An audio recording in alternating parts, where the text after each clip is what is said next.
మనము ఇవాళ little millet upma చేసుకున్నామండి. దానికి మనకి జింజర్ అండి, అలాగే చిల్లీస్ కూడా కట్ చేసుకున్నాను, పొటాటో, ఆనియన్స్, కరివేపాకు, టమాటాలు అండి, అలాగే మనకి మినప్పప్పు, జీలకర్ర, శనగపప్పు అండి. నేను ఇది కంచిగిన్నెలో చేస్తున్నాను. సో చాలా టేస్టీగా వస్తుంది, తప్పకుండా ట్రై చేయండి. ఇప్పుడు హెల్త్కి మంచిది అంటున్నారని ఈ గిన్నెలన్నీ తెప్పించుకున్నానండి నేను. సో మనము ఎందులోనే చేసుకోవచ్చు. సో ఇవాళ దీంట్లో ట్రై చేస్తున్నాను, చాలా బాగా వస్తుంది అన్నారు, అందుకని ట్రై చేద్దామని. సో ఆయిల్ పెట్టుకున్నాను. ఆయిల్లో నేను పోపు దినుసులు వేసుకుంటున్నానండి.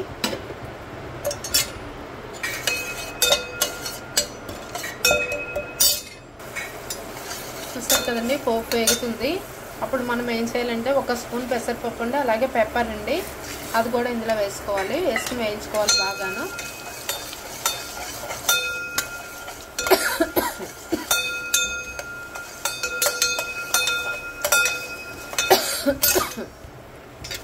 వేగిపోయిందండి పోపు.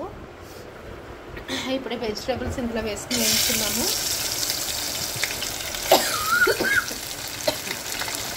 సారీ.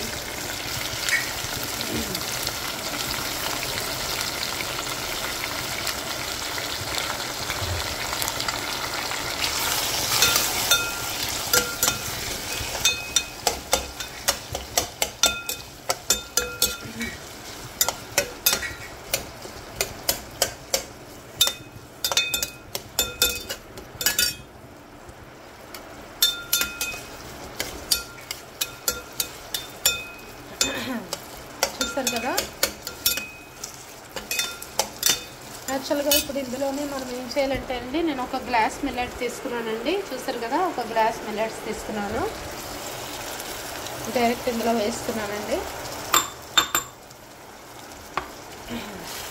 వేసి ఇది కూడా ఒక ఫ్రై అవ్వనివ్వాలి.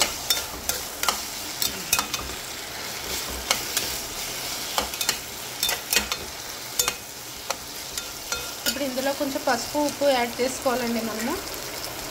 చూస్తారు కదండి, ఇది పసుపు, ఉప్పును వేసుకొని మనం బాగా కలిపేసుకోవాలండి.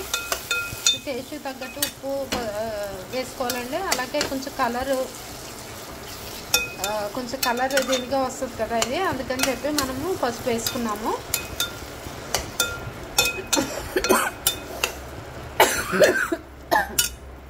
సారీ. చూస్తారు కదండి, ఇలా వేగుతాయి.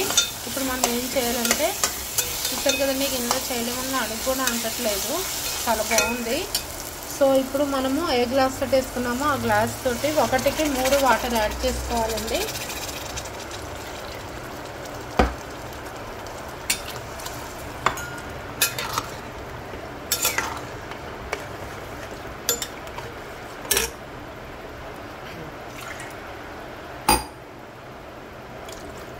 చూస్తారు కదండి, నేను 3 గ్లాసులు యాడ్ చేశాను. యాక్చువల్గా 2 గ్లాసులు కూడా యాడ్ చేసుకుంటారు కొంచెం పొడిగా తినేవాళ్ళు. చూస్తారు, దాన్ని బట్టి మీరు వాటర్ యాడ్ చేసుకుందరు కానండి. ముందు ఇది ఉడికాక అప్పుడు మీరు చూద్దరు కానీ, మీరు అబ్జర్వ్ చేస్తే దాన్ని బట్టి మీరు 2, 3 అన్నది మీరే తెలుసుకోవచ్చు. సో ఇప్పుడు మనం ఏం చేయాలంటే, మనం మూత పెట్టుకుని లిడ్ పెట్టుకుని ఉడకనివ్వాలండి. ఇంకా మనము లిడ్ పెట్టేసుకుందామండి. చూస్తారు కదా, ఉడికొస్తుంది. ఇంకా లిడ్ పెట్టేసుకోవచ్చు మనం.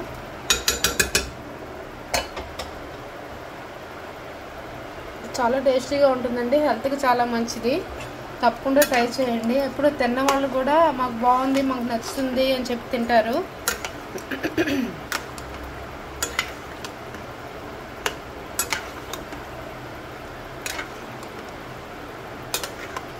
చూస్తారు కదా, చక్కగా మనకి మంచి స్మెల్ వస్తుంది. ఇప్పుడు మనం సిమ్లో పెట్టుకుందామండి. సిమ్లో పెట్టుకుని ఉడకనిద్దాము. లిడ్ పెట్టేసుకుని మనం సిమ్లో పెట్టుకుని మనము ఉడకనిద్దామండి.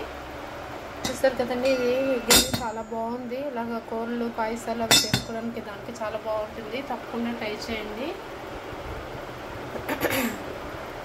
Thank you for watching. Like చేయడం మాత్రం మర్చిపోవద్దు. ఇది ఉడికాక అప్పుడు మళ్ళీ మనం తీసి చూసుకుందాము. ఈ లోపల నెమ్మదిగా సిమ్లో పెట్టి ఒక 10 to 15 minutes మాత్రం ఉడకనివ్వాలండి. ఇది ఉడికిపోతే ఇంక సర్వ్ చేసుకోవడమేనండి, అయిపోయింది, ఇంకేం చేయనవసరం లేదు. మీరు ఏం చేయాలంటే వాటర్ చూసుకుని ఇప్పుడు నేను అది కూడా పెడతాను. మీరు వాటర్ ఎక్కువైంది అనుకుంటే, మీకు ఇంకా పొడపలాడుతూ కావాలి అనుకుంటే 2 పోసుకోవచ్చండి, 1కి 2 వాటరు. లేదు మాకు ముద్దగానే కావాలి అంటే కనుక, అంటే డైజెస్ట్ అవ్వాలి తొందరగా అంటే మనం 3, 3.5 కూడా వేసుకోవచ్చండి వాటరు. అది మీ ఇష్టాన్ని బట్టి ఉంటుంది. సో నేనైతే మాత్రము 3 వేసాను. సో ఒక 10 to 15 minutes పడుతుందండి, అయిపోయింది. వీడియో లాగ్ అవుద్ది కదా, అందుకని కట్ చేస్తున్నాను. అయిన వెంటనే ఉప్మాది మీకు ఫోటో పెడతానండి, తప్పకుండా ట్రై చేయండి, లైక్ చేయండి. Thank you for watching. చూస్తారు కదండి, ఇందాకలా పెట్టాను కదా ఉప్మా చేయడం, అదేను వాటర్ అంతా మీకు చెప్పాను కదండి, 1కి 2 లేకపోతే 2.5, 3 పోయచ్చు. నేను 3 పోసాను, అది అయినా సరే ఇలా వచ్చింది. సో చూస్తారు కదా, ఇది ఉడికిపోయిందండి, ఇంక తీసేయచ్చు. ఇంక మనం మళ్ళీ పొడపలాడుతూ ఉంటే కొంచెం డైజెషన్కి కొంచెం మిల్లెట్స్ కదండి, కొంచెం ఇది అవుతుంది. అందుకని చెప్పి నేను ఇలాగ 1కి 3 వేసాను. యాక్చువల్గా చూసారు కదా, చాలా ఎమ్మీగా వచ్చింది. Wow, thank you for watching. Like చేయడం మాత్రం మర్చిపోవద్దు, షేర్ చేయడం మాత్రం మర్చిపోవద్దు. Thank you. Emmy millet upma ready.